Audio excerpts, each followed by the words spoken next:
कई वर्षों तक युद्ध हुआ मधु और केटव के साथ। किसके साथ? नारायण के साथ। और ये दो हैं और नारायण अकेले हैं। जब ये दो हैं, पहले एक आता है युद्ध करने के लिए, जब एक थक जाता है तब केटव आ जाता है, जब दूसरा आ जाता है, तो बारी बारी करके ये युद्ध कर रहे हैं। हजारों वर्ष तक युद्ध हुआ।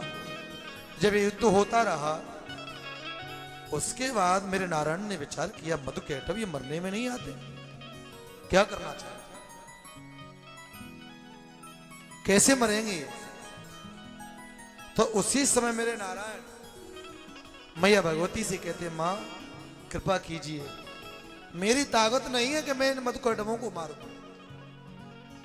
मैया ने कहा कि नारायण, मैंने इनको वरदान दिया है कि तुमको कोई हर व्यक्ति तुमको कोई मार नहीं सकता। और वरदान भी इनका क्या है? इनको इच्छा मृत्यु का वरदान है।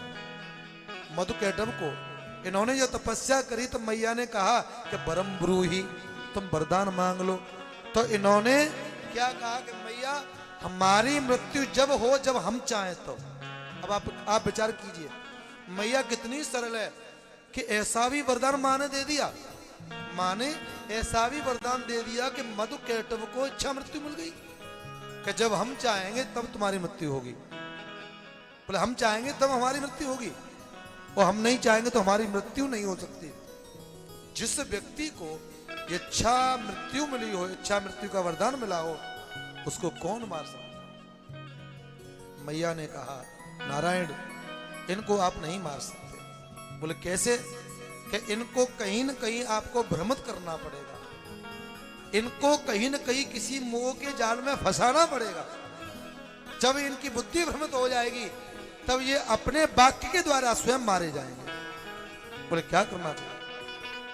तो नारायण जो मेरे कन्हैया हैं, जो मेरे राम हैं, वही तो विष्णु हैं।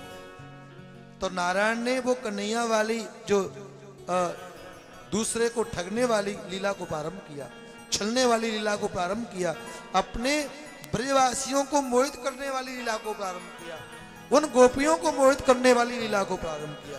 किसने? मेरे नारायण ने। नारायण कहते हैं, नारायण ने कहा, ओहो दोनों योद्धा, तुम बड़े योद्धा बलशाली हो, हम तुम्हारी इस वीरता से बड़े प्रभावित हैं, और आज हम तुमको देखकर बड़े मोहित हैं। आप तो देखने भी बड़े सुंदर लग रहे हैं, बहुत बड़े पहलवान। विष्णु भगवान ने कहा कि आज हम तुमसे प्रसन्न हैं, हे मधु केटव तुम हमसे वरदान मांग लो, क्या चाहते हो? आज जो तुम मांगोगे वो हम तुमको देंगे।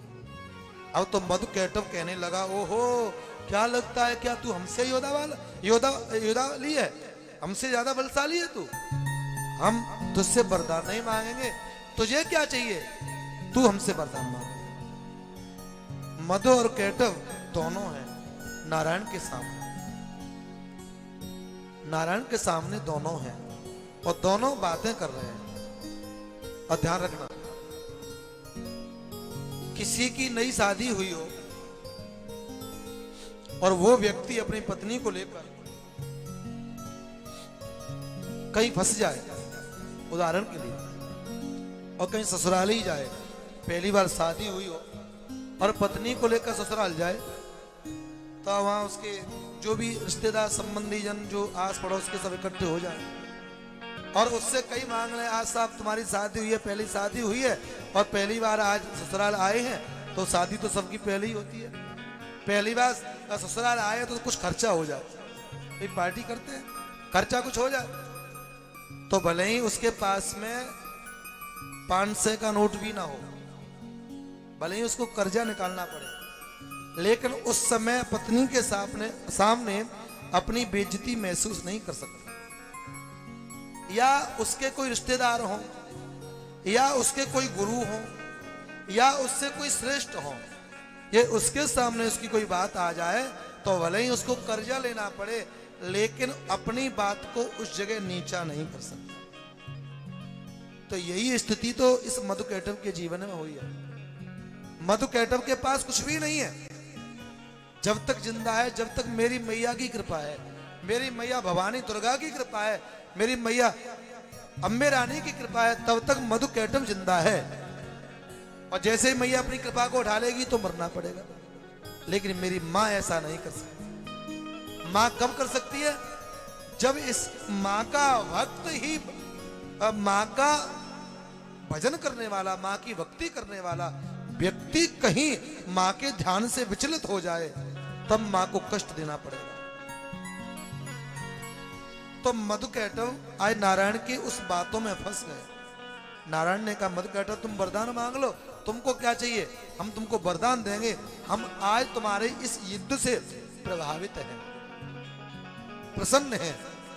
मधुकैटभ कहने लगा, अरे नारायण तुम हमसे वरदान मांग लो। तो जैसे ही मधुकैटभ ने कहा, नारायण तुम हमसे वरदान मांग लो, उसी समय मेरे नारायण ने मैया रानी की कृपा से कहा, हे मधुकैटभ तुम हमको वरदान देना चाहते हो तो ऐसा वरदान दे दो कि तुम्हारी मृत्यु मेरे हाथों के द्वारा हो जाए।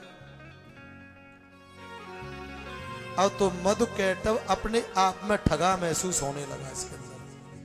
अब तो लग रहा है, मधुकैटभ ने विचार किया, इस विष्णु ने हमको छल लिया, ठग लिया। अब तो अपनी वाणी से जो वाक्य कह दिया है, अब तो नारायण के द्वारा मेरी मृत्यु हो जाएगी। अब तो क्या करना चाहिए? अब तो उसी समय सूत जी महाराज कह रहे हैं, सौनक ऋषियों,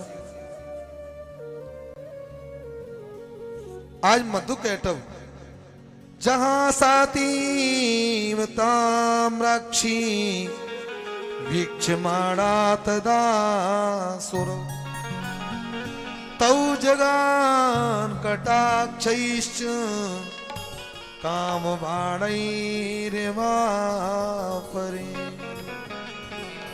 निर्जले विपुले देशे हनस्व मधुसूदन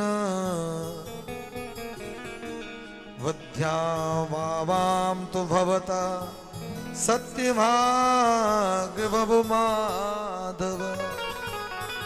हे माधव, हे नारायण, हमने जो तुमसे कह दिया है, हम आप उससे अलग नहीं हो सकते, लेकिन आप वहां मारना हमको जहां पर धरती जल से विहीन हो। लेकिन धरती तो जल से विहीन कहीं नहीं है। तो मेरे भगवान ने क्या किया?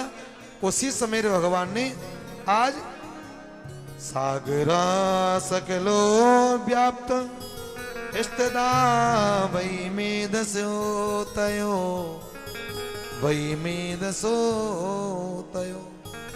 उसी समय मेरे भगवान ने मधुकैटभ को लिया और मैया रानी की दिव्य नजर की दृष्टि से, और इधर मधुकैटभ को मेरे नारायण ने अपनी जंघा पर लटा लिया और लटा कर उसका उद्धार कर दिया।